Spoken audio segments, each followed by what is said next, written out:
జ్ఞాపకం చేసి ఆ కొలసీ పత్రిక గురించి నేను ముందుకు వెళ్తాను. కొలసీ పత్రికలో పౌలు గారు ప్రభువైన యేసుక్రీస్తు ఆయన యొక్క ప్రీ ఎమినెన్స్, ఆయన ప్రామినెన్స్, ఆయన అన్నిటికంటే అందరికంటే అధికమైన వాడు. తర్వాత ఆయన్ని బట్టి ఆయన యందు ఆయన కోసం సమస్త సృష్టి చేయబడిందని, ఆయన యొక్క ఒక మాటలో చెప్పాలంటే సుప్రమెసీ ఆఫ్ జీసస్ క్రైస్ట్ గురించి ఆయన వివరించడం జరుగుతుంది. అయితే 2వ అధ్యాయం నుంచి ఆయన అన్నిటికీ అందరికీ చాలినవాడని, ఆయనలో మనకి సమస్తము లభ్యమవుతాయని, ఆయన మన దగ్గర ఉంటే లేకపోతే ఆయనతోటి మనం ఉంటే మనకి కొదువైనది ఏది ఉండదు అని మనం 2వ అధ్యాయం నుంచి తెలుసుకుంటాం. 3వ అధ్యాయము మనం క్రీస్తుతో కూడా లేపబడిన వారం అయితే, అంటే రక్షింపబడిన వారం అయితే మనం పైన ఉన్న వాటినే వెతకాలి అని చెప్తూ, మన జీవం క్రీస్తుతో కూడా దాచబడి ఉంది, మనకి ఒక హోప్ ఉంది, ఆయన తిరిగి వస్తాడు, అప్పుడు మనం కూడా ఆయనతో కూడా సదాకాలం ఉంటాం అని జ్ఞాపకం చేస్తూ, ఈ తిరిగి లేచిన వ్యక్తి లేకపోతే బోర్న్ అగైన్ లేకపోతే రక్షింపబడిన వ్యక్తి యొక్క జీవితం ఎలా ఉంటుందని పూర్తిగా ప్రాక్టికల్ సెక్షన్కి వస్తూ, ఒక నూతనమైన వ్యక్తి, తిరిగి జన్మించిన వ్యక్తి వ్యక్తిగత జీవితం ఎలా ఉంటుంది అని, తర్వాత సంఘ జీవితం ఎలా ఉంటుందని మనం ధ్యానించాం ఇప్పుడు వరకు 17 వచనాల వరకు, 3-17 వరకు. ఈరోజు 18వ వచనం నుంచి, 3వ అధ్యాయం 18వ వచనం నుంచి మనం 21వ వచనం వరకు ఏం చూస్తామంటే, ఈ నూతనంగా జన్మించిన వ్యక్తి యొక్క కుటుంబ జీవితం ఎలా ఉంటుంది, ఎలా ఉండాలి అనే విషయాన్ని మనం చూస్తాం. కాబట్టి చదువుకుందాం. కొలస్సీయులకు రాసిన పత్రిక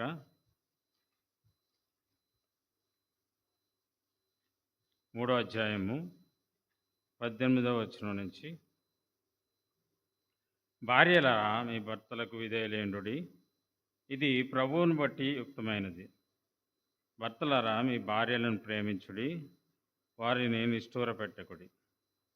పిల్లలారా అన్ని విషయంలో మీ తల్లిదండ్రుల మాట వినుడి, ఇది ప్రభువును బట్టి మెచ్చుకున్నదగినది. తండ్రులారా మీ పిల్లల మనస్సు కృంగకుండునట్లు వారికి కోపము పుట్టింపకుడి. చిన్న ప్రార్థన చేసుకుందాం. ఘనమైన తండ్రి, మీకే వందనాలు, స్తోత్రాలు చెల్లించుకుంటున్నాను తండ్రి. ఈ యొక్క మహాకృపను బట్టి వందనాలు. మీరు మమ్మల్ని ప్రేమించారు, రక్షించారు తండ్రి. మీ సంఘంలోకి వచ్చి తండ్రి మిమ్మల్ని స్తుతించడానికి, ఆరాధించడానికి, వాక్యం వినటానికి మీరు ఇచ్చిన అవకాశాన్ని బట్టి మీకే వందనాలు చెల్లించుకుంటూ, వాక్యం ద్వారా మీరు మాతో మాట్లాడి బలపరచమని యేసు పరిశుద్ధ నామమున అడిగి వేడుకుంటున్నాను తండ్రి, ఆమేన్. ఇక్కడ ఈ కుటుంబ వ్యవస్థ అయితే కుటుంబ జీవితం గురించి మనం మాట్లాడుకునేటప్పుడు నేను ఒక చిన్న విషయం చెప్తాను. రాజు, రవి అని ఇద్దరు స్నేహితులు ఉన్నారండి. వారిద్దరూ ఒక చోట కలుసుకున్నప్పుడు రాజు రవితో అంటున్నాడు, నీకు ఒక మంచి రియల్ హోమ్, నిజమైన ఇల్లు. నేను ఇంగ్లీష్లో అయితే హోమ్ అని, హౌస్ అని డిఫరెన్స్ ఉంది, తెలుగులో అయితే ఇల్లు అని అంటారు. అందుకని నేను హౌస్ దగ్గర గృహం అని చెప్తాను, ఇంటి దగ్గర అదే హోమ్ దగ్గర ఇల్లు అని చెప్తాను, అర్థం చేసుకోండి. ఓ రియల్ హోమ్ ఉంటే ఎంతో బాగుంటుంది కదా, దాని గురించి నువ్వేమీ ఆశపడవా, ఉండాలని నువ్వు అనుకోవా అని రాజు రవిని అడుగుతాడు. రవి ఏమని సమాధానం ఇస్తాడంటే, ఎస్, నాకు రియల్ హోమ్ ఆల్రెడీ ఉంది, కానీ నాకు హౌస్ లేదు ఆ రియల్ హోమ్ని పెట్టడానికి అంటాడు. డిఫరెన్స్ హోమ్కి హౌస్కి ఏంటంటే, హౌస్ ఏమో ఇటుకతోటి, సిమెంట్ తోటి, శాండ్ తోటి కట్టబడుతుంది. హోమ్ ఏమో పీపుల్ తోటి, రిలేషన్షిప్స్ తోటి, ఎమోషన్స్ తోటి, ఫీలింగ్స్ తోటి, ప్రేమతోటి కట్టబడుతుంది. ఎందుకంటే ఈ రోజుల్లో మనం చూస్తున్నాం చాలా బ్రోకెన్ హౌసెస్ కదా, హోమ్స్ మనం చూస్తున్నాం. కుటుంబాలు, చిన్నాభిన్నమైన కుటుంబాలు, సింగిల్ పేరెంట్ ఫ్యామిలీస్ మనకి ఎక్కువ అవుతున్నాయి రాను రాను. మా చిన్నతనంలో చాలా తక్కువ చూసాం. ఇప్పుడు రాను రాను ఎక్కువ. భర్త, పిల్లలు ఉంటారు. ఎక్కువగా భార్య అంటే ఒక స్త్రీ పిల్లల్ని పెట్టుకొని ఉద్యోగం చేసుకుంటే జీవించే కుటుంబాలు ఎక్కువ కనిపిస్తాయి. ఈ బ్రోకెన్ హోమ్స్ అనేవి దేవుని చిత్తం కాదు యాక్చువల్‌గా. దేవుడు మొట్టమొదటిగా భూమి మీద స్థాపించిన వ్యవస్థ ఏంటంటే అది కుటుంబ వ్యవస్థ. వివాహం ద్వారా ఆయన కుటుంబ వ్యవస్థని స్థాపించాడు. స్థాపించి ఆయన మత్తయి సువార్త 19:1-6 మీరు చూస్తే విడాకులు అంటే డైవర్స్ గురించి అక్కడ మాట్లాడుతున్నప్పుడు ఏమంటాడంటే, దేవుడు జతపరిచిన వారిని మనుష్యుడు వేరుపరచకూడదు. అది దేవుని చిత్తం కాదు. అయితే ఇక్కడ 3వ అధ్యాయంలోంచి పౌలు గారు ఏం మాట్లాడుతున్నారంటే, ఈ నూతనంగా జన్మించిన వ్యక్తి అంటే దానికంటే ముందు ప్రభు అయిన యేసుక్రీస్తునందు విశ్వాసం ఉంచడం ద్వారా ఒక వ్యక్తిగతంగా ఒక వ్యక్తి మార్పు చెందటమే కాదు, కుటుంబాలు కూడా మారతాయి అని మనం విశ్వసించాలి ముందుగా. అయితే పౌలు గారు 3వ అధ్యాయం నుంచి ఏం చెప్తారంటే, ఈ నూతనంగా జన్మించిన వ్యక్తి ఎవరంటే, ఎవరైతే క్రీస్తునందు ఉన్న యెడల వారు నూతన సృష్టి. కాబట్టి న్యూ పర్సన్ అంటే ఎవరైతే క్రీస్తునందు లేపబడతారో, క్రీస్తు కూడా లేపబడతారో వాళ్ళు నూతనమైన వ్యక్తి. ఈ కాంటెక్స్ట్‌లో ఫ్యామిలీ కాంటెక్స్ట్‌లో మనం మాట్లాడితే అతను కేవలం ఒక భర్త మాత్రమే కాదు, ఒక భార్య మాత్రమే కాదు, ఒక పిల్లవాడు మాత్రమే కాదు, ఒక పేరెంట్ మాత్రమే కాదు. Is a new husband, new wife, new child, new parent. ఈ కాంటెక్స్ట్‌లో మనం చూడాలి. ఎందుకంటే క్రీస్తులందు ఉన్నవారు నూతన సృష్టి. యాక్చువల్‌గా ఈ వచనం మనకి 17వ వచనం నుంచి స్టార్ట్ అవుతుంది. ఒకసారి చూడండి పైన వచనం. మరియు మాట చేత కానీ క్రియ చేత కానీ మీరేమి చేసినను ప్రభువైన యేసు ద్వారా తండ్రి అయిన దేవునికి కృతజ్ఞతాస్తుతులు చెల్లించుచు సమస్తమును ఆయన పేరట చేయుడి. మనం ఏం చేసినా ఆయన పేరట చేయాలని చెప్తుంది. అయితే దేవుని సేవించటం లేకపోతే దేవుని సేవ చేయటం అంటే జనరల్గా కామన్ పీపుల్లో లేకపోతే కొంతమంది క్రైస్తవుల ఒపీనియన్ ఏంటంటే, ఒక వ్యక్తి మిషనరీగా పిలుపు పొందుకోవాలి, ఆ వ్యక్తి వాళ్ళు ఉన్న ప్రాంతం నుంచి కాకుండా వేరే ప్రాంతానికి వెళ్ళాలి, అక్కడ దేవుని సేవ చేయాలి. లేదా ఒక వ్యక్తి పాస్టర్ అవ్వాలి, ఒక సంఘాన్ని కట్టాలి, దాని ద్వారా దేవుని సేవ చేయాలి. వాళ్ళిద్దరే చేస్తే నీవు నేనేం చేస్తాం? మనం దేవుని సేవ చేయమా? దేవుని సేవించమా? ఇక్కడ నేను చెప్పబోయేది ఏంటంటే, మనం కుటుంబంలో నమ్మకమైన భర్తగా, నమ్మకమైన భార్యగా, నమ్మకమైన చైల్డ్గా, పిల్లవాడిగా ఉండటం ద్వారా కూడా దేవుణ్ణి మనం ఘనపరచొచ్చు, దేవుని సేవించవచ్చు. We can serve God in our homes, being like that. ఆ విధంగా ఉండటం ద్వారా కూడా మనం దేవుణ్ణి సేవించగలం. అయితే ఇక్కడ నేను బహుశా ఇక 4 వచనాలు ఉన్నాయి, అంత సమయం ఉండకపోవచ్చు, 2 వచనాలే తీసుకుందామని అనుకుంటున్నాను ఈరోజు. అదేంటంటే 18వ వచనం, 19వ వచనం. 18వ వచనంలో భార్యల గురించి ఉంది, 19వ వచనంలో భర్తల గురించి ఉంది, 20వ వచనంలో పిల్లల గురించి ఉంది, 21వ వచనంలో తల్లిదండ్రుల గురించి ఉంది. యాక్చువల్గా మొత్తం చెప్దాం అనుకున్నాను, కానీ పిల్లల గురించి ధ్యానిస్తున్నప్పుడు నాకు చాలా ఎక్కువ అనిపించింది అవసరమని. మళ్ళీ ఇవి చెప్పినప్పుడు దాంట్లో హరిబరిగా వెళ్ళిపోతానేమని చెప్పి మళ్ళీ షార్ట్ చేసుకుని ఈ 2 వచనాలు మనం ధ్యానిద్దాం. అయితే ధ్యానించే ముందు నేను కొన్ని క్లారిఫికేషన్స్ ఇస్తాను. ఎందుకు అలా అంటున్నానంటే, ఇది తెలియని వాక్యం కాదు మనకి. మనకి మామూలుగా బయటోళ్ళు చెప్తారు ఏమని, భార్యలారా మీ భర్తలకి లోబడి ఉండండి.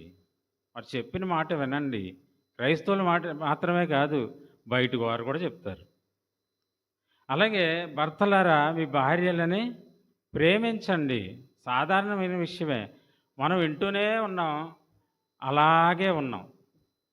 ఎటువంటి మార్పు మన హృదయాల్లో గాని, మన జీవితాల్లో గాని కనిపించట్లేదు. అందుకనే నేను కొన్ని క్లారిఫికేషన్స్ ముందు ఇచ్చి, ఆ తర్వాత ఈ పాఠ్య భాగంలోకి వెళ్ళాలనుకుంటున్నాను. మొట్టమొదటి క్లారిఫికేషన్ ఏంటంటే, ఒక మంచి భర్తగా, ఒక మంచి భార్యగా, ఒక మంచి పిల్లవాడిగా, లేకపోతే ఒక మంచి తల్లిదండ్రులుగా ఉండటం వలన మనకి రక్షణ రాదు. మనం రక్షింపబడం. చాలామంది రక్షింపబడిన వాళ్ళు కూడా సంఘానికి వస్తూ బైబిల్‌లో ఏ విధంగా ఉందో పాటించాలని చూస్తూ ఉంటారు.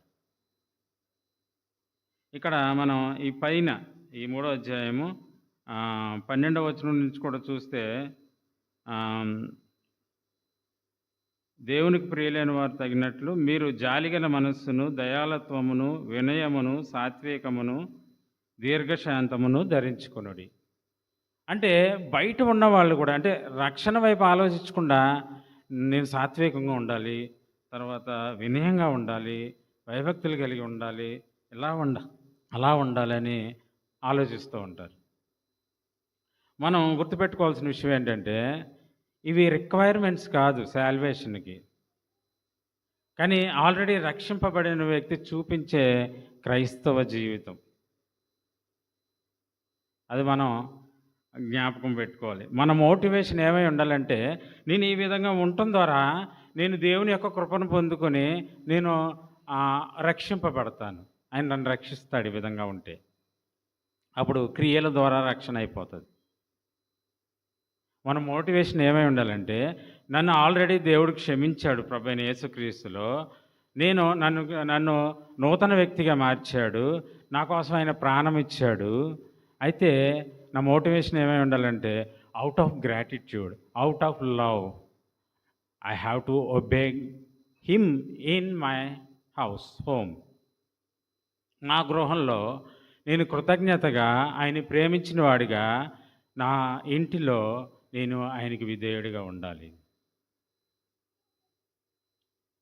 సెకండ్ క్లారిఫికేషన్ ఏంటంటే, it is rooted in Jesus Christ. ఈ విధేయత. ఎందుకంటే ఒక మాటలో చెప్పాలంటే, నేను నా భర్తను బట్టి కాదు, నా భార్యని బట్టి కాదు, లేకపోతే నా పిల్లల్ని బట్టి కాదు నేను ఈ విధంగా ఉంటాం కాదు, కానీ నా కోసం ప్రాణం పెట్టిన ప్రభువైన యేసుక్రీస్తుని బట్టి నేను ఈ విధంగా ఉండాలి. అవి కిందున్న మాటలను బట్టి మనకు అర్థమవుతుంది. ఇక్కడ మనం చూస్తే భర్తలారా మీ భార్యలు పైన ఇది ప్రభువును బట్టి యుక్తమైనది. తర్వాత తల్లిదండ్రుల మాట వినుడి అని ఇది ప్రభువును బట్టి మెచ్చుకునేదగినది. మనం దేన్ని బట్టి ఉంటామంటే ఇలాగా ప్రభువుని బట్టి, జీసస్ని బట్టి. ఎందుకంటే మనం మన భార్యని, భర్తని, పిల్లల్ని చూసామనుకోండి, మనల్ని మనం కవర్ చేసుకుంటానికి ఒక ఎక్స్క్యూజ్ దొరుకుతుంది, కారణం దొరుకుతుంది. ఎందుకంటే అలా కరెక్ట్గా పర్ఫెక్ట్గా ఉండరుగా. నేను ఎందుకు ప్రేమించట్లేదంటే నా భార్యని చెప్పిన మాట విందండి, పద్దాక జోరీర్లాగా నా చెవులు ఓకే ఏదో ఒకటి అంటూ ఉంటుంది. అందుకని ప్రేమించను, కవర్ చేసుకున్నా. నా భర్తకి నేను ఎందుకు లోబడినా అంటే ప్రేమగా మాట్లాడండి, అయితే కొద్ది మాటలు ఆప్యాయంగా మాట్లాడి ఎప్పుడు కసురుకుంటాడు. కానీ మనం వాళ్ళ వైపు చూడటం కాదు, కానీ ప్రభువైన యేసుక్రీస్తు మన కొరకు ఏం చేశారు, ఎందుకు చేశారు, మనం ఈ విధమైన జీవితాన్ని జీవించాలని ఆయన మన కొరకు ప్రాణం పెట్టారని మనం ఆలోచించినప్పుడు మన మోటివేషన్ క్రైస్ట్ సెంటర్డ్ మోటివేషన్. నేను మళ్ళీ మీకు జ్ఞాపకం చేస్తాను, ఇది ప్రాక్టికల్ సెక్షన్ యాక్చువల్గా. ఆ పాఠ్య భాగం అది. ఓ డాక్ట్రినల్ డెప్త్ లేకపోతే ఆ డీప్ అనేది పెద్దగా కనిపించదు. అందుకని నేను అప్పుడప్పుడు టచ్ చేస్తూ ఇదంతా మనం అవలంబించాల్సింది, నేర్చుకోవాల్సింది, ప్రాక్టీస్ చేయాల్సింది కుటుంబంలో. కాబట్టి వాళ్ళని చూస్తే మనకి ఎటువంటి కారణం దొరకదు. మనకొక తప్పించుకోవటానికి ఒక అవకాశం దొరుకుతది. మనం వారిని చూడకూడదు. మనం ప్రభువైన యేసుక్రీస్తుని చూసినప్పుడు మనం వారికి లోబడగలుగుతాం. రెండో కారణం వాళ్ళని బట్టి కాదు గానీ, ప్రభువైన యేసుక్రీస్తుని బట్టి మనం ఆ విధంగా ఉండాలి. మూడో క్లారిఫికేషన్ ఏంటంటే, it is to examine our selfs. అంటే ఈ పాసేజ్ దేని గురించి చెప్తదంటే, మనల్ని మనం పరిశీలించుకొని సరి చేసుకోవటానికి. అంతేగాని జనరల్‌గా మన మైండ్ సెట్ ఎలా ఉంటదంటే, ఇవన్నీ బాగా విని, ఇలా ఉండాలి, అలా ఉండాలి, ఇలా ఉండాలి అని అన్నప్పుడు బాగా మోటివేట్ అయిపోయి, ఇంటికెళ్ళిపోయి, వాక్యంలో ఏం చెప్పారు ఈరోజు విన్నావా? ఎలా ఉండమన్నారు భార్యలు? లేతే పిల్లలు ఎలా ఉండమన్నారు? అంటే ఒకవేళ ఆయన భర్త అనుకోండి, ఆయన గురించి చెప్పుకోడు. జనరల్‌గా మైండ్ సెట్ ఎలా ఉంటది. జనరల్‌గా పోస్ట్ మ్యారేజ్ కౌన్సెలింగ్‌కి వెళ్తా ఉంటారు. మన దగ్గర కూడా కౌన్సిలర్ ఉన్నారు. ఆయనకి అర్థమవుతది. వెళ్తా ఉంటారు జనరల్‌గా. వాళ్ళు ఏం చెప్తారంటే జనరల్‌గా చెప్పేది, ఎక్కువగా బిబ్లికల్ కౌన్సిలర్స్ పాస్టర్సే ఉంటారు ఎక్కువగా. కాబట్టి వాళ్ళు ఏం చెప్తారంటే, "పాస్టర్ గారు మీతో నేను మాట్లాడాలి." "ఏంటమ్మా అంత అర్జెంట్ ఏంటి? ఏంటి దేని గురించి మాట్లాడాలి?" ఆయన మారట్లేదండి. అది చాలా ఎక్కువైపోయిందండి. బహుశా ఇలా వచ్చేవాళ్ళు. ఎలాగంటే, "పాస్టర్ గారు నేను మారాలనుకుంటున్నాను. వాక్యం చేత నేను సరిచేయబడాలనుకుంటున్నాను" అని చెప్పేవాళ్ళు తక్కువ ఉంటారు. బహుశా no one I think. Counsellor గారు ఎక్కువ మంది ఉండరు. బహుశా ఎవరు ఉండరేమో. ఎప్పుడు చూసినా అవతల వాళ్ళు. నేను నీతోటి పాస్టర్ గారు మీతోటి ఎందుకు చెప్తున్నానంటే, నువ్వు ఆయన్ని మార్చాలి. ఆయన్ని ఫిక్స్ చేయాలి. ఆ ప్రాబ్లమ్ ఫిక్స్ చేయాలి. అప్పుడు పాస్టర్ గారు ఏమంటారంటే, నేను ఆయన్ని మార్చలేనమ్మా. ఒక విధంగా చెప్పాలంటే నన్ను నేను కూడా మార్చుకోలేను. మనం నేను ఒకటే చేయగలను ఏంటంటే, నేను వాక్యాన్ని మనం నీకు జ్ఞాపకం చేయగలను. గాస్పల్‌ని నీకు జ్ఞాపకం చేయగలను. ఆ గాస్పల్, ఆ వాక్యం మనల్ని ట్రాన్స్‌ఫార్మ్ చేస్తది. మనల్ని మారుస్తది. నిన్ను మారుస్తది, నన్ను మారుస్తది. ఆయన గనక ఆ మాటలు వింటే ఆయన్ని కూడా మారుస్తది. అంతేగాని మనం మనుషులు మార్చలేమమ్మా. అందుకనే బిబ్లికల్ కౌన్సిలర్ల దగ్గర టిప్స్ ఏమి ఉండవు. వాళ్ళు ఏం చేస్తారంటే వాక్యాన్ని జ్ఞాపకం చేస్తారంతే. క్రీస్తుని జ్ఞాపకం చేస్తారంతే. గాస్పల్‌ని జ్ఞాపకం చేస్తారంతే. వారితో ప్రార్థన చేస్తారు. లేకపోతే వారి కొరకు ప్రార్థన చేస్తారు. అంతే వాళ్ళు చేసేది. కాబట్టి జనరల్‌గా మైండ్ సెట్ ఏముంటదంటే ఇలాగే ఉంటది. వాళ్ళని వారు చూసుకోరు గానీ, ఇతరులు వారు మారాలి, వాళ్ళు మారాలి, ఈళ్ళు మారాలి అనుకుంటా ఉంటారు. కాబట్టి ఇప్పుడు మనం సెక్షన్‌లోకి వెళ్దాం. 18వ వచనం. భార్యలారా మీ భర్తలకు విధేయులయుండుడి. ఇది ప్రభువును బట్టి యుక్తమైనది. ఫస్ట్ పౌలు గారు భార్యలనే మెన్షన్ చేశారు. ఏమంటున్నారంటే మీ భర్తలకు విధేయులయుండుడి. భర్తలకు విధేయులై ఉండటం అనేది ఒక హ్యాపీ, హెల్తీ, హోలీ హోమ్‌కి వెరీ క్రిటికల్. చాలా ప్రాముఖ్యమైనది. చాలా అంటే చాలా.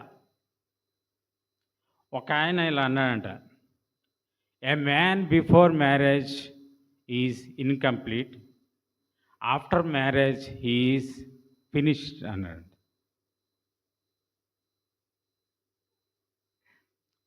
ఇక్కడ భర్తలున్నారు కొంతమంది. నేను అనుకుంటున్నాను ఏంటంటే వాళ్ళు ఫినిష్ అవ్వలేదు. వాళ్ళు వర్ధిల్లుతున్నారు, ప్రోగ్రెస్ అవుతున్నారు, ఫ్లరిష్ అవుతున్నారు అనుకుంటున్నాను. ఎందుకంటే వాళ్ళు ఫ్లరిష్ అవ్వటానికి కూడా భార్యలు తమ వంతు సాయం చేయాలి. ఎలా సాయం చేయాలంటే by understanding what submission actually is.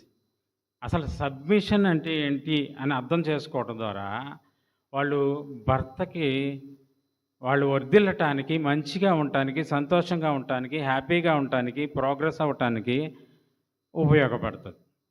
ఇప్పుడు చూద్దాం. సబ్మిట్ అనే మాట గ్రీకులో ఏమనుందంటే హుప్పా టాసో. హుప్పా అంటే అండర్, టాసో అంటే టు అరేంజ్. అంటే అర్థం ఏంటంటే టు ర్యాంక్ అండర్. హుప్పా టాసో అంటే అర్థం అంటే సబ్మిట్ అని దానికి అర్థం ఏంటంటే వాళ్ళకి వాలంటీర్గా తగ్గించుకోవటం, లేకపోతే ఇక్కడ ఏమనుంది విధేయత చూపించడం. అది వాలంటరీ యాక్ట్, అది బలవంతమైనది కాదు, వారికి ఇష్టపూర్వకంగా చేసేది. ఉదాహరణకు ఒకటి చెప్తాను. ఒక 6 అడుగుల వ్యక్తి ఉన్నాడు. 6 అడుగుల వ్యక్తి, బహుశా మన ఐజక్ లాగా.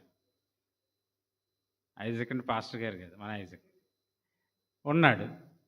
ఆయన ఒక 4 అడుగుల వేలోంచి వెళ్ళాల్సి వచ్చింది. వెళ్ళాల్సి వచ్చినప్పుడు ఆయన వెళ్ళిపోయాడు అందులోంచి. అంటే దాని నుంచి మనం ఓహో ఈయన 4 అడుగుల వేలోంచి వెళ్ళాడు కాబట్టి ద్వారంలోంచి ఆయన హైట్ బహుశా బిలో 4 feet ఉంటుందేమో అనే దానికి మనం రావాల్సిన అవసరం లేదు. ఎందుకంటే ఆయన వంగి వెళ్ళాడు. అలాగే ఇక్కడ విధేయులై ఉండటం అంటే, సబ్మిట్ అయి ఉండటం అంటే అర్థం ఏంటంటే, కొంతమంది ఏమంటారంటే భార్యలు విధేయులు ఉండటానికి అది అపూర్వకాలం కాదండి, అది ఏన్షియంట్ టైమ్స్లో చెప్పారు ఆ మాట. ఇప్పుడు వాళ్ళు అందరితో పోటీ పడుతున్నారు, మగవాళ్ళతో సమానంగా ఉన్నారు, ఉద్యోగాలు చేస్తున్నారు, బైకులు తోలుతున్నారు, కార్లు తోలుతున్నారు, బస్సులు తోలుతున్నారు, ట్రైన్లు తోలుతున్నారు, విమానాలు కూడా తోలుతున్నారు. వాళ్ళు మగవారి కంటే ఏ విధంగా ఎందులోనూ తక్కువ కాదు అని అంటారు. నిజమే, బైబిల్ కూడా అది చెప్తుంది, వాళ్ళు ఎందులోనూ తక్కువ కాదు. మనం ఒకసారి గలతీయులకు రాసిన పత్రిక 3:28 ఒకసారి చదువుతారా?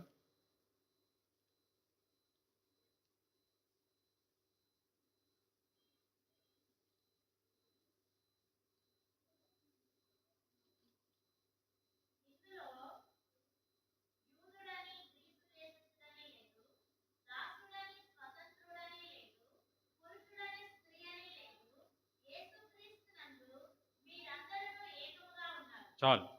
ఇందులో ఇక్కడ మనం మెన్షన్ చేసి స్త్రీ అనే పురుషుడని లేదు, ప్రభువైన యేసుక్రీస్తును అందరూ ఏకంగా ఉన్నారు. అంటే ఆయన దృష్టిలో అందరూ ఒకటే, ఏ డిఫరెన్స్ లేదు. కాబట్టి ఇక్కడ లోబడి ఉండటం అనేది ఒక సుపీరియారిటీ గురించి కానీ, ఒక ఇన్ఫీరియారిటీ గురించి కానీ, ఒక ఈక్వాలిటీ గురించి కానీ మాట్లాడింది కాదు, సమానత్వం గురించి మాట్లాడింది కాదు. అది ఏంటంటే అది దేవుడు మనకి, అంటే గాడ్ ఆర్డైన్డ్ ఆర్డర్, అంటే దేవుడు నియమించిన నియమం. దేవుడు అలా ఉండాలి కుటుంబంలో అని నియమించారు. కుటుంబంలో ఒక నాయకుడు ఉండాలని నియమించారు. సొసైటీలో కూడా లీడర్స్ లేకపోతే కేవస్, అంటే మనకి కన్ఫ్యూషన్ ఉంటుంది. కాబట్టి దేవుడు కుటుంబంలో కూడా అది సుపీరియారిటీ కానీ, ఇన్ఫీరియారిటీ కానీ, ఈక్వాలిటీ కాదు, కానీ it is all about functionality.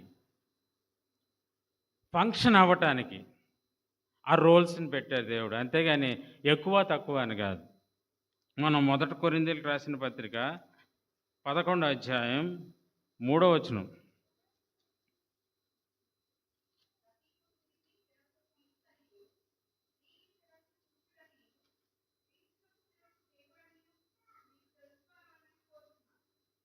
ఇక్కడ ఒక ఆర్డర్ కనిపిస్తుంది. స్త్రీకి శిరస్సు పురుషుడంట, క్రీస్తునకు శిరస్సు దేవుడు, తర్వాత పురుషునికి శిరస్సు క్రీస్తు. ఇక్కడ మనం చూస్తే ఆర్డర్ కనిపిస్తుంది. అయితే ఇక్కడ ఒక మాట ఉంది, క్రీస్తునకు శిరస్సు దేవుడు అంటే God the Son, God the Father కంటే ఇన్ఫీరియరా?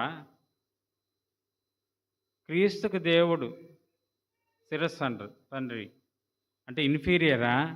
అంటే మీరు ఎస్ అన్నారనుకోండి, మీరు హెరిటిక్ అయిపోతారు, జేడబ్ల్యూ అయిపోతారు. కాదు. ఆయన ఫిలిప్పీ పత్రిక 2:7-9 చూస్తే ఆయన తన్ను తాను తగ్గించుకుని అన్నాడు, తగ్గించుకుని వచ్చాడు. ఆయన దైవత్వాన్ని విడిచిపెట్టలేదు. మరి ఏం విడిచిపెట్టాడు ఆయన తగ్గించుకున్నాడంటే గ్లోరీ, మహిమను. ఎందుకంటే మోషే అంటాడు కదా, ప్రభువా నిన్ను చూడాలి దేవా అంటే, నువ్వు నన్ను చూడలేవు, ఏ నరుడు నన్ను చూసి బ్రతకలేడు అంటాడు. కాబట్టి ఆయన దేవుడుగానే వచ్చాడు, కానీ తన్ను తాను రిక్తునిగా చేసుకోకపోతే మనం చచ్చిపోతాం ఆ గ్లోరీకి, ఆ మహిమకి. ఆయన సమీపింపరాని తేజస్సులో అమరత్వము కలిగి నిత్యము పరిశుద్ధుడు పరిశుద్ధుడని గాన ప్రతిగానముల చేత కొనియాడబడుతున్న మహాదేవుడు. ఆ దేవాతి దేవుడు భూమి మీద దిగి వచ్చినప్పుడు నరుడు చూడలేడు, చూసి బతకలేడు. అందుకని తను తాను రిక్తునిగా చేసుకున్నాడు. ఆయన దైవత్వాన్ని విడిచిపెట్టలేదు. అందుకే కొలస్సీ 2:9 ఏమైనా ఉంటుందంటే, దేవత్వము కూడిన సర్వ పరిపూర్ణత శరీరముగా క్రీస్తులో సమృద్ధిగా నివసించుచున్నది. ఆయన పూర్తి మానవుడిగా ఈ లోకంలో ఉన్నాడు. అట్ ద సేమ్ టైం పూర్తి 100% గాడ్గా ఈ లోకంలో ఆయన జీవించారు. కాబట్టి అంటే సుపీరియారిటీ కాదు, ఇన్ఫీరియారిటీ కాదు, కానీ దేవుడు ఈ ఆర్డర్ ఎందుకు పెట్టారంటే అది ఒక ఫంక్షన్ కోసం, ఆ ఫంక్షనాలిటీ కోసం. దేవుడిని అడిగితే suppose order, God ordained order అంటే దేవుడు నియమించిన క్రమము. అప్పుడు స్త్రీలు అనుకోవచ్చు, ఆ క్రమంలో మమ్మల్నే పైన పెట్టవచ్చు కదా, క్రమం ఏదైనా ఒకటే కదా, మేము తర్వాత పురుషులు ఉంటాం కదా. అంటే దేవుడిచ్చే జవాబు ఏంటంటే, నేను సృష్టిని ఏ విధంగా చేశానో, నేను మానవ జాతిని ఏ విధంగా చేశానో, అదే క్రమంలో నేను కుటుంబంలో కూడా పనిచేయాలనుకుంటున్నాను. మనం ఒకసారి చూద్దాం.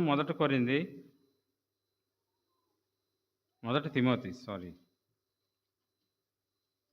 2:13 చదువుతారా? 2:12-13. స్త్రీ మౌనంగా ఉండవలసిందే కానీ ఉపదేశించుటకైనను, పురుషుని మీద అధికారం చేయటానికైనను ఆమెకు సెలవీయను. మొదట ఆదామును, తర్వాత హవ్వను నిర్మింపబడిరి కదా కారా. చూసారా, ఆన్సర్ ఇక్కడ ఉంది. ఆయన ఏ విధంగా అయితే సృష్టిని చేశాడో, మొదట ఆదాముని చేశాడు, తర్వాత అవ్వను చేశాడు. ఆయన అవ్వను చేసేటప్పుడు ఏమన్నాడంటే, ఆ నరుడు ఒంటరిగా ఉంటే మంచిది కాదు, సాటి అయిన సహాయము నేను చేస్తాను అంటే, ఇంగ్లీష్లో ఏమనుందంటే హెల్పర్ అంటే మనకి ఏదో కొద్దిగా ఇన్ఫీరియారిటీ కాంప్లెక్స్ ఉంటుంది. బైబిల్ హెల్పర్ని ఏమో తక్కువగా చూడదు, సహాయం చేసేవాడిగానే చూస్తుంది. ఒక విధంగా చెప్పాలంటే హోలీ స్పిరిట్ని కూడా బైబిల్ ఏముందంటే helper, he is our helper. కాబట్టి హెల్పర్ అన్నంత మాత్రాన తక్కువేం కాదు. కాబట్టి దేవుడు నియమించిన ఆర్డర్ ఏంటంటే భర్త, భార్య, పిల్లలు.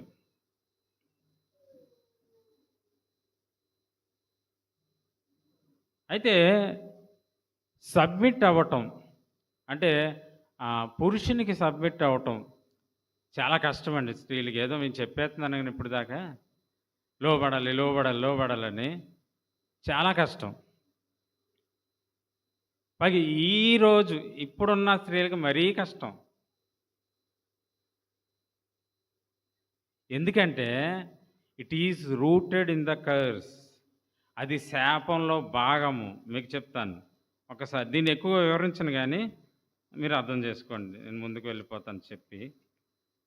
ఆదికాండము 3వ అధ్యాయము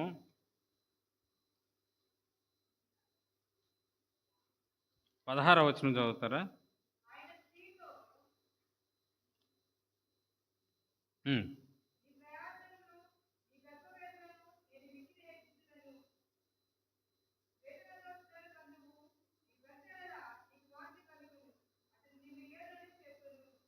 ఇక్కడ శాపాలు ఏమేమి ఉన్నాయండి గమనించండి. నీ ప్రయాస, నీ గర్భవేదనను నేను మిక్కిలి చేస్తాను. అంటే శాపమే. పాజిటివ్ ఏం కాదు, నెగెటివ్. ఎక్కువ చేస్తాను బాధ. తర్వాత వేదనతో పిల్లలు కంటావు. ఆనందంగా, సంతోషంగా కనవు. వేదనతో కంటావు. నెగెటివ్. తర్వాత మాట చూడండి, ఇంట్రెస్టింగ్. నీ భర్త ఎడల నీకు వాంఛ కలుగును. వాంఛ కలగటం అనేది పాజిటివా, నెగెటివా? మీరే చెప్పాలి. చెప్పండి. ఇది కర్స్. అంటే పాజిటివ్లు ఉండవు, అన్నీ నెగిటివ్లే ఉంటాయి.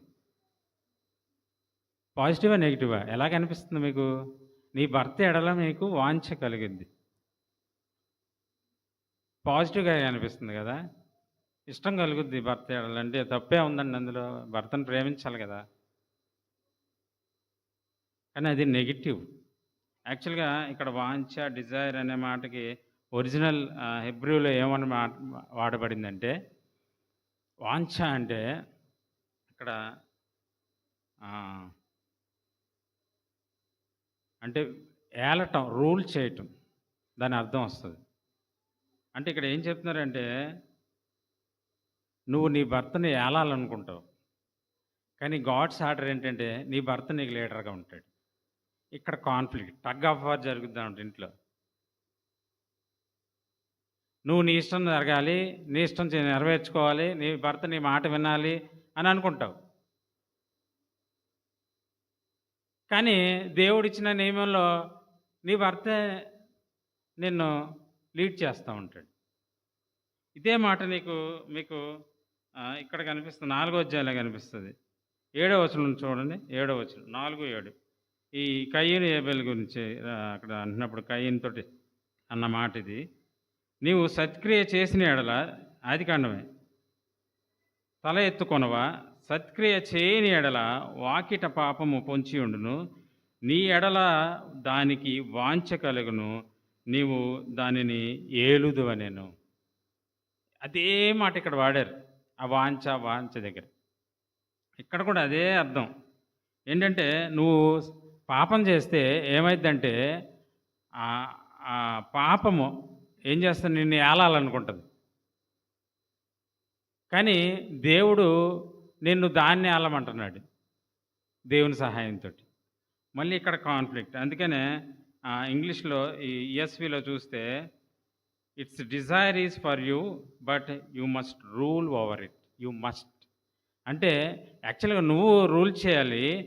ప్రభువైన యేసుక్రీస్తుని బట్టి ఆయన పాపాన్ని ఆయన జయించి మనల్ని విడుదల చేశాడు. మనం ఇక పాపులకు దాసులం కాదు. కానీ మనం ఏం చేయాలంటే పాపానికి ఏలేవారంగా ఉండాలి. పాపం మనల్ని ఏలేవారంగా ఉంటుంది. కానీ ఇక్కడ ఏమైందంటే, మనం తప్పు చేస్తే పాపం మనం వెళ్తుంది. మళ్ళీ అక్కడ దానికి మనకి స్పిరిచువల్ వార్ఫేర్. కాబట్టి ఇక్కడ భార్యలారా మీ భర్తలకి విధేయులై ఉండండి. ఇక్కడ విధేయులు ఉండంటే, అవునండి నేను విధేయత చూపుతానండి, కానీ కొన్ని విషయాల్లో మాత్రం కుదరదండి. ఎందుకంటే ఆయన కరెక్ట్గా చేయడు, కరెక్ట్గా ఉండవు, అన్నీ రాంగ్ ఉంటాయి అని చెప్పడానికి లేదు. ఇక్కడైతే ఆ మాట లేదు. కానీ ప్యారలల్ వర్డ్స్ ఉంది దీనికి, పాసేజ్ మొత్తం ఎఫెసీ పత్రికలో. ఒకసారి 24 చూడండి, 5:24.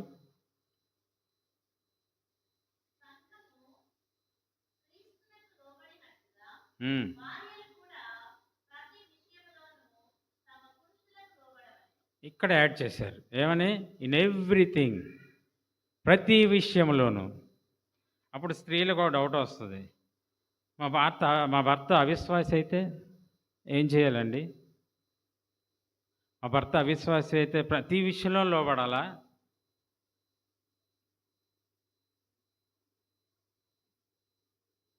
ప్రతి విషయంలో లోబడాలా అంటే బైబిల్ ఏం చెప్తుందంటే లోబడమని చెప్తుంది. ఇక్కడ ఏం క్వాలిఫికేషన్ ఏమి ఇవ్వలేదు.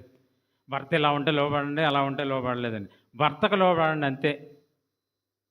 మీరు అది 1 పేతురు 3:1-3 ఒకసారి చూడండి. 1-2 వచనాల్లో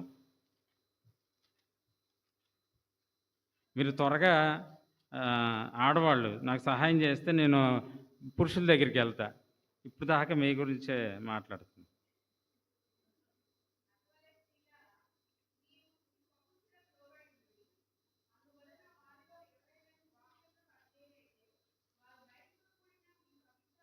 చాలు.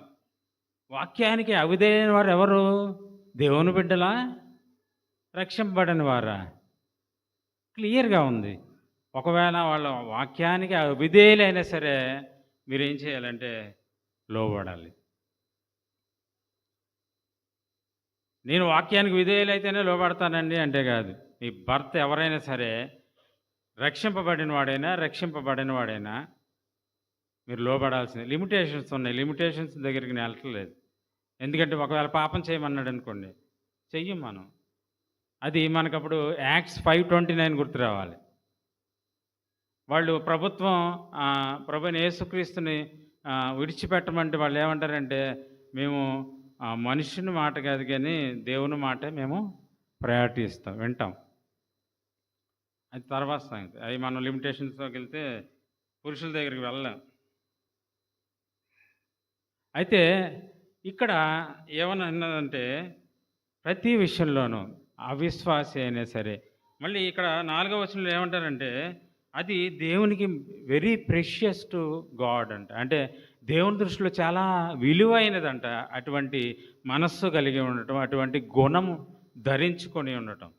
అందుకని ఇక్కడ కాన్సెప్ట్ అంతా అది మీరు ఒకటి నుంచి చూస్తే అటువల్ల స్త్రీలారా మీ స్వపురుషులకు లోబడి ఉండుడి, అందువలన వారిలో ఎవరైనాను వాక్యమునకు అవిధేయులైతే వారు భయముతో కూడిన మీ పవిత్ర ప్రవర్తన చూసి వాక్యం లేకుండానే తమ భార్యలో నడబడి వలన రాబట్టవచ్చును అని చెప్పి జడలు అంటే బాహ్యకరమైన అలంకారం కాదు కానీ 4వ వచనం చదవండి ఒకసారి.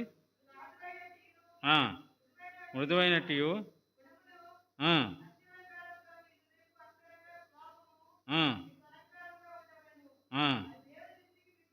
అది దేవుని దృష్టికి మిగుల విలువ గలది.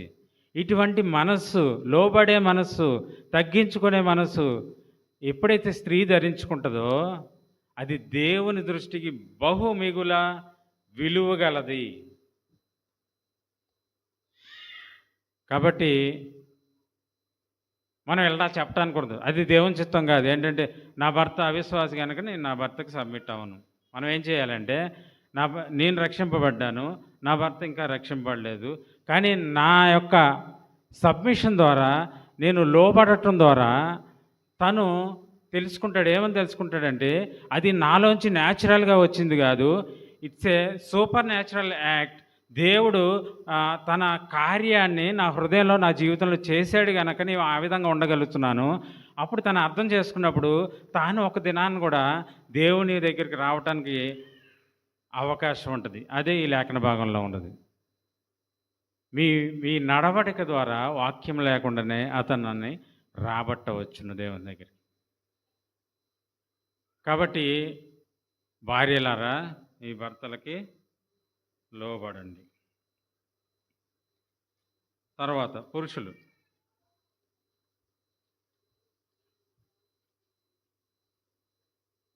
పురుషులకి ఏం చెప్పారు?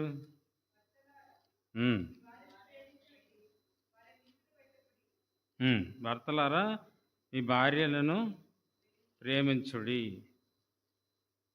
ఇక్కడ భార్యను లోబడమన్నారు కాబట్టి ఇక్కడ ఏం చెప్పాలి? వెంటనే వాళ్ళు లోబడమని చెప్పాను, వాళ్ళు లోబడతారు, మీరు వాళ్ళని చక్కగా మంచిగా కంట్రోల్ చేసుకుంటూ వాళ్ళని ఏలాలి అని ఉండాలి. దానికి కంటిన్యూషన్. కానీ ఇక్కడ అలా లేదు. ఏమనుంది? దానికి రివర్స్గా భర్తలారా మీ భార్యలని ప్రేమించండి.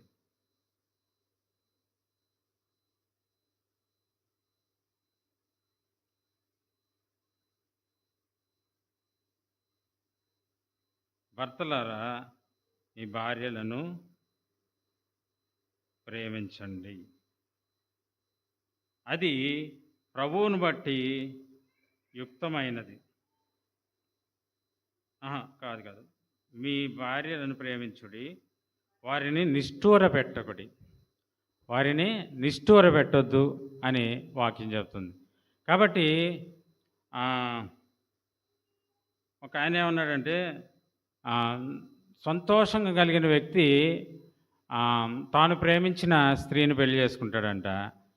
మరీ సంతోషంగా అంటే తాను ప్రేమించిన స్త్రీని చేసుకుంటే ఒక వ్యక్తి సంతోషంగా ఉంటాడంట. తాను చేసుకున్న స్త్రీని ప్రేమించిన వాడు మరీ సంతోషంగా ఉంటాడండి. కాబట్టి దేవుడు మనకి మన భార్యని ఆయన జతపరిచాడు కాబట్టి మనం ఏమంటంటే మనం ఆ పని చేయాలి. ఏంటంటే ప్రేమించాలి. ప్రేమ అంటే ఏంటంటే ఇక్కడ రాయబడింది ఏంటంటే అగాపే. అంటే సాక్రిఫిషియల్ లవ్, అన్‌కండిషనల్ లవ్. మళ్ళీ ఏమని చెప్పబడిందంటే ఎఫెసీ పత్రికలో నేను తీయను 5వ అధ్యాయంలో ఏమనుందంటే మనం భార్యని ఎలా ప్రేమించాలంటే క్రీస్తు సంఘాన్ని ఎలా ప్రేమించాడో అలా ప్రేమించాలి. క్రీస్తు సంఘాన్ని ఎలా ప్రేమించాడు? అన్‌కండిషనల్‌గా ప్రేమించాడు. సాక్రిఫిషియల్‌గా ప్రేమించాడు. సంఘం కోసం తను తాను రిక్తునిగా చేసుకుని భూలోకానికి వచ్చి తన ప్రాణాన్ని పెట్టి ఆ విధంగా ప్రేమించాడు. కాబట్టి భర్తలు వారి భార్యలను ప్రేమించవలసిన వారే ఉన్నారు. అంటే ఫర్ ఎగ్జాంపుల్ చెప్పాలంటే ఒక స్టోరీ చెప్తాను. ఒక కౌన్సిలర్ దగ్గరికి ఒక పెళ్ళైన వ్యక్తులు వెళ్ళారంట. అంటే భర్తలు ప్రేమిస్తారు, కానీ ఏంటంటే వాళ్ళకి ఎలాగ ఎక్స్‌ప్రెస్ చేయాలో తెలీదు. Week in expression. దానికంటే ముందు ఒక మాట చెప్తాను. భర్తలు ఇక్కడ స్త్రీలను లోబడమన్నారు కాబట్టి భర్తకి ఒక హ్యాండ్‌లో అథారిటీ ఉంది స్త్రీ మీద. అధికారం ఉంది. At the same time he has to show affection. ఆప్యాయతగా, ప్రేమగా, అనురాగంగా ఆమెని ట్రీట్ చేయటం అనేది చాలా అవసరం.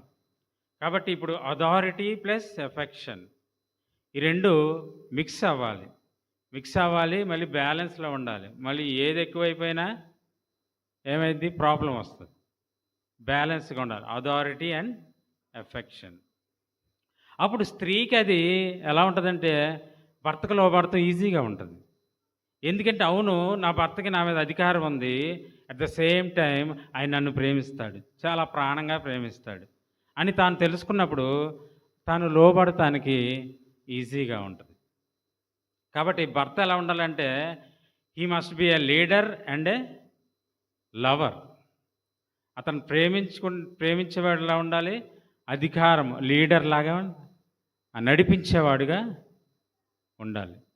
ఒకవేళ నడిపించేవాడిగానే ఉండి ప్రేమించేవాడిగా లేడనుకోండి, he will be a tyrant, అంటే ఒక హిట్లర్ అయిపోతాడు ఇంట్లో.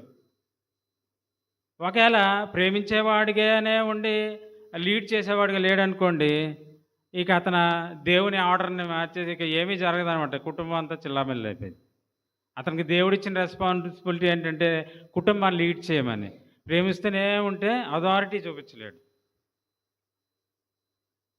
కాబట్టి ఎప్పుడైతే ఈ అథారిటీ అండ్ ఎఫెక్షన్ కలుస్తుందో భార్యకు కూడా అది సులువుగా ఉంటుంది సబ్మిట్ అవ్వటం. నేను ఇందాక ఏదో జ్ఞాపకం చేశాను, ఏంటది అండ్ బ్రదరు?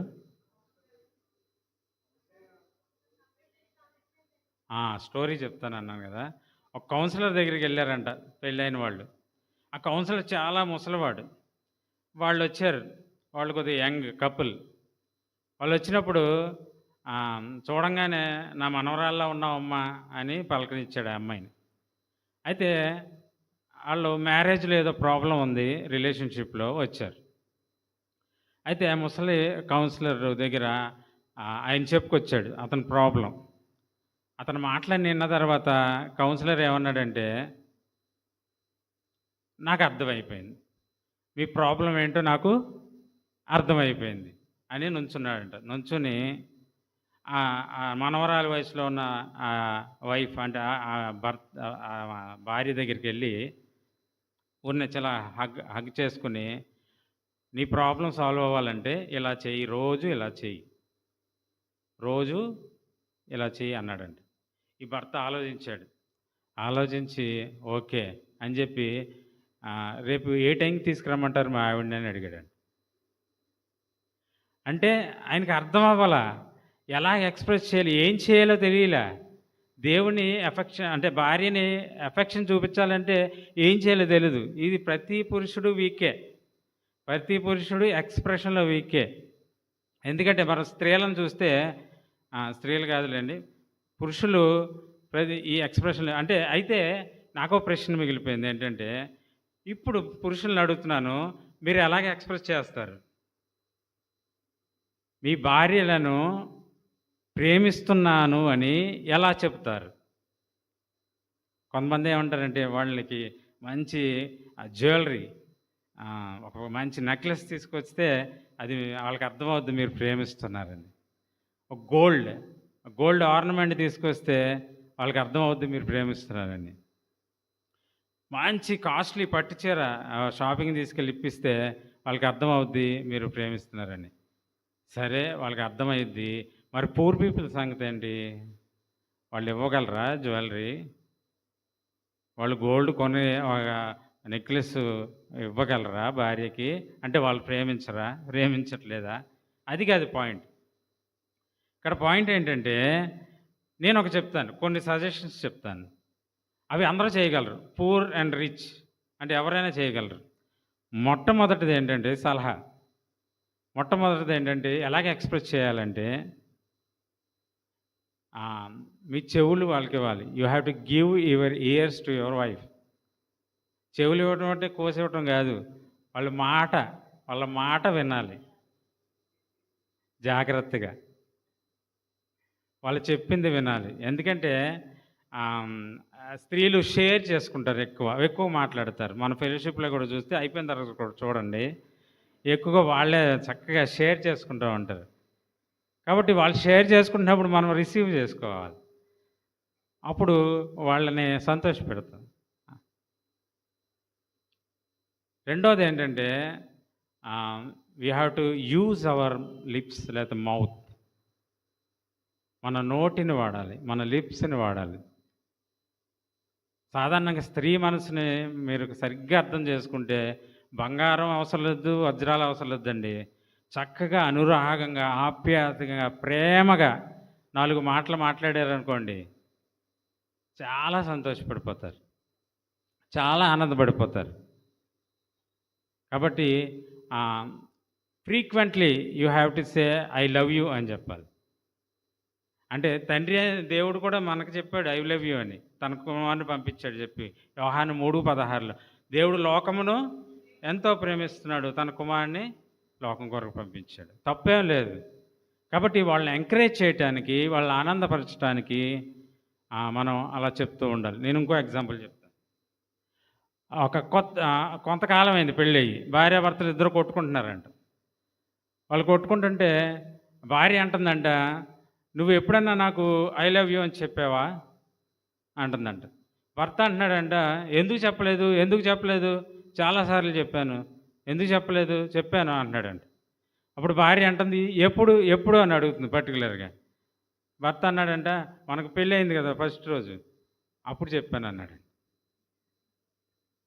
కాబట్టి ఎప్పుడో చెప్పడం, సంవత్సరాల క్రితం చెప్పడం కాదు, కానీ ఫ్రీక్వెంట్గా మన నోటిని వాళ్ళని ఎంకరేజ్ చేయటానికి మనం ఉపయోగించాలి. మూడవదిగా మన చేతులు వాడాలి. You have to use our hands to serve our spouse. మన భార్యని సహాయం చేయాలి భార్యకి. కొంతమంది ఇంట్లో అంట్లతో లేకపోతే ఇల్లు ఊడ్చి బాత్రూమ్లు కడిగే పురుషుల్ని చిన్నగా చూస్తూ ఉంటారు. తప్పేం లేదు. ఆ పనులన్నీ ఎవరు చేయాలి? మీరు చేయకపోతే ఆవిడే చేయాలి. సహాయం. లేకపోతే కొంతమంది స్త్రీలు కాళ్ళు నొప్పులుగా ఉన్నాయంటే కాళ్ళు పడతా ఉంటారు. మనకి మాత్రమే కాళ్ళు ఉంటాయి, వాళ్ళకు ఉండవా? మనం కూడా చేయొచ్చు, తప్పేం లేదు. లేకపోతే అప్పుడప్పుడు మనం కారులో కానీ బైక్లో కానీ బయటికి తీసుకెళ్ళచ్చు. యాక్ట్స్ ఆఫ్ హ్యాండ్స్ అంటే హ్యాక్స్ విత్ హ్యాండ్స్. చేతులతోటి మనం ఏదైతే చేయగలమో అది భార్యకి చేయాలి. నాలుగవది అన్నిటికంటే ముఖ్యమైనది ఏంటంటే being a good follower of Jesus Christ, we have to lead her in the same path. నీవు దేవునికి నమ్మకమైన దాసుడిగా ఉంటూ ఆవిడని కూడా అదే మార్గములో నమ్మకమైన దాసురాలుగా నువ్వు నడిపించాలి. చాలా ప్రాముఖ్యం. అంటే ఎగ్జాంపుల్, రోల్ మోడల్‌గా నీ గృహంలో నువ్వు ఉండాలి. ఒక స్పిరిచువల్ లీడర్‌గా ఉండాలి. ఎఫెసీ పత్రిక 5:25-27 చూస్తే we have to sanctify our wife with the word of God. దేవుని వాక్యం చేత ఆమెను సరిచేస్తూ ఉండాలి. అది దేవుడు పురుషునికి ఇచ్చిన రెస్పాన్సిబిలిటీ. వివాహంలో చేస్తారంట. అంటే క్లియర్‌గా పురుషుని యొక్క రోల్ ఏంటంటే కుటుంబంలో ఆమెను సంరక్షించాలి, పోషించాలి, కాపాడాలి. తర్వాత సాక్రిఫైస్, మనం మాట్లాడుకున్న లవ్ అంటే sacrificial love, self denial practice చేయాలి. కుటుంబంలో ఆమె బలహీనురాలని తెలిసి ఏం చేయాలంటే, మనకి మొదటి పేతురు పత్రికలో 3:7 ఉంటుంది, జ్ఞానము కలిగి తెలివిగా కాపురం చేయాలని ఆమెతోటి. ఎందుకంటే ఆమె బలహీనురాలు కాబట్టి. మనం ఒక స్పిరిచువల్ లీడర్‌గా ఆవిడని నడిపించి దేవుని దగ్గరికి వాక్యం చేత సరిచేస్తూ మనం ముందుకు కాబట్టి భర్త రోల్ క్లియర్ ఏంటంటే ఆవిడని దేవుని దగ్గర నడిపించడం కూడా ఆయన రెస్పాన్సిబిలిటీ. కాబట్టి నేను ముగిస్తాను.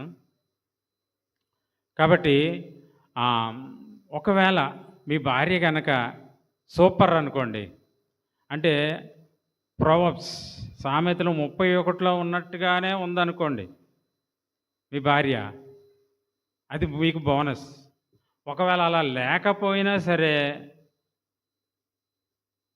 మీరు చివరి వరకు మీరు మీ మీ గొంతులో ప్రాణం ఉన్నంత వరకు ఆవిడని మీరు ప్రేమిస్తూనే ఉండాలి. అది ఆమెను బట్టు కాదు, ఎందుకంటే అది నెక్స్ట్ కాన్సెప్ట్లో వస్తుంది, సమయం లేదు, లేకపోతే ఒక 2-3 నిమిషాలు తీసుకుని నేను చెప్తాను. రెండో మాట ఏంటంటే, నీ భార్యని నిష్ఠూర పెట్టకుడి, బాధ పెట్టొద్దు, హార్ష్గా ప్రవర్తించొద్దు ఆవిడతోటి. పురుషులు జ్ఞాపకం చేసుకోండి, ఎన్నిసార్లు మీ యొక్క వైవాహ జీవితంలో ఇది జరిగి ఉంటుంది. ఎన్నిసార్లు మీ భార్యని మీరు నిష్ఠూర పెట్టుంటారు, హార్ష్గా ప్రవర్తించుంటారు, బాధ పెట్టుంటారు. ఆమె ఈ పని చేయలేదని, ఆ పని చేసిందని, వద్దన్న పని చేసిందని ఎన్నిసార్లు చేసుంటారు.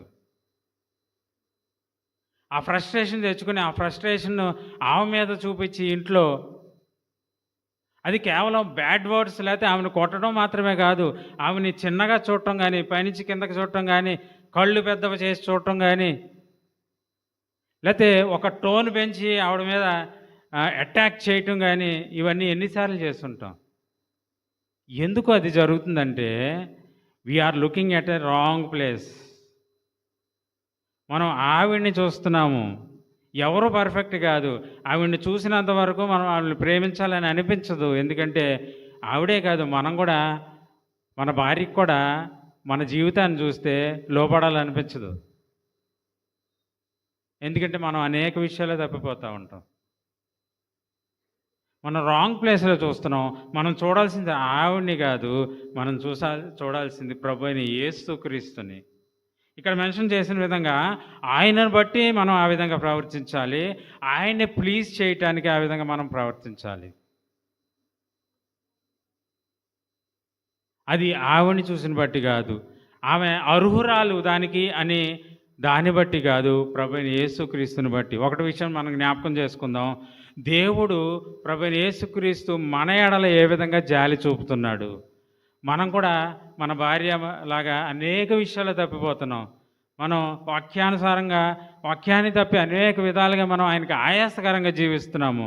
అలా జీవిస్తున్నప్పుడు కూడా ఆయన మనల్ని ప్రేమిస్తూనే ఉన్నాడు. Yet we are sinners, he loved us. మనం ఇంకనూ పాపులుగా ఉండగా ఆయన మనల్ని ప్రేమించాడు, ప్రేమిస్తూనే ఉన్నాడు. మనం ఆయన్ని జ్ఞాపకం చేసుకున్నప్పుడు మన భార్యను మనం సరిగ్గా ప్రేమించగలుగుతాం. కాబట్టి ఇక్కడ ఇంకా ప్రభువైన యేసుక్రీస్తుని తెలుసుకొని వారు అనేక మంది ఉండొచ్చు. ఇటువంటి నూతనమైన జీవితం మనకు కావాలి, మీకు కావాలి అంటే ఈ విధంగా ఈ రిక్వైర్మెంట్స్ని ఫుల్ఫిల్ చేయటం వల్ల మనకు రక్షణ రాదు, ఈ విధంగా జీవించడం వల్ల రక్షణ రాదు. కానీ ప్రభువైన యేసుక్రీస్తుకి నీ హృదయాన్ని ఇవ్వటం ద్వారా నువ్వు రక్షింపబడతావు. నువ్వు పాపివని గ్రహించి నీ పాపాల నిమిత్తం ఆయన పరలోకం నుంచి భూమి మీద తను తాను రిక్తులుగా చేసుకుని వచ్చాడు అని నువ్వు తెలుసుకున్నప్పుడు, నీ పాపాల నిమిత్తం ఆయన కలువరి శిలువలో తన ప్రాణాన్ని పెట్టాడని నువ్వు గ్రహించినప్పుడు, అప్పుడు నీ పాపాలను ఒప్పుకుంటావు, నీ హృదయాన్ని దేవునికి ఇస్తావు, అప్పుడు నువ్వు రక్షింపబడతావు. కాబట్టి ఇదే రక్షణ దినం, ఇదే అనుకూల సమయం. కాబట్టి ఎవరైతే ఇంకా రక్షింపబడలేదో, ఎవరికైతే ఈ యొక్క నూతనమైన జీవితం, సంతోషకరమైన జీవితం, ఆనందకరమైన జీవితం, దేవునితోటి సదాకాలం జీవించే జీవితం కావాలి అనుకున్నప్పుడు మీరు ఆయన వైపు చూడండి, మీ పాపాలను ఒప్పుకోండి, ప్రభు అయిన యేసుక్రీస్తుని సొంత రక్షకునిగా అంగీకరించండి. ప్రార్థన చేసుకుందాం. ఘనమైన తండ్రి, మీకే వందనాలు, స్తోత్రాలు చెల్లించుకుంటున్నాను తండ్రి. మీ యొక్క కృపను బట్టి వందనాలు, ప్రేమను బట్టి వందనాలు. మీరు మమ్మల్ని ప్రేమించి ఈ విధంగా వాక్యం ద్వారా మమ్మల్ని సరిచేస్తూ తండ్రి మాతో మాట్లాడిన విధానం బట్టి వందనాలు, స్తోత్రాలు తండ్రి. మేము ఇతరుల చూడటం కాదు కానీ మీ వైపు చూస్తూ మీరు ఏ విధంగా మమ్మల్ని సహించారో, భరించారో, ప్రేమించారో అటువంటి ప్రేమ మా స్పౌస్ వైపు కూడా మేము చూపించడానికి సహాయం చేయమని యేసు పరిశుద్ధ నామమున అడిగి వేడుకుంటున్నాను తండ్రి. ఆమేన్.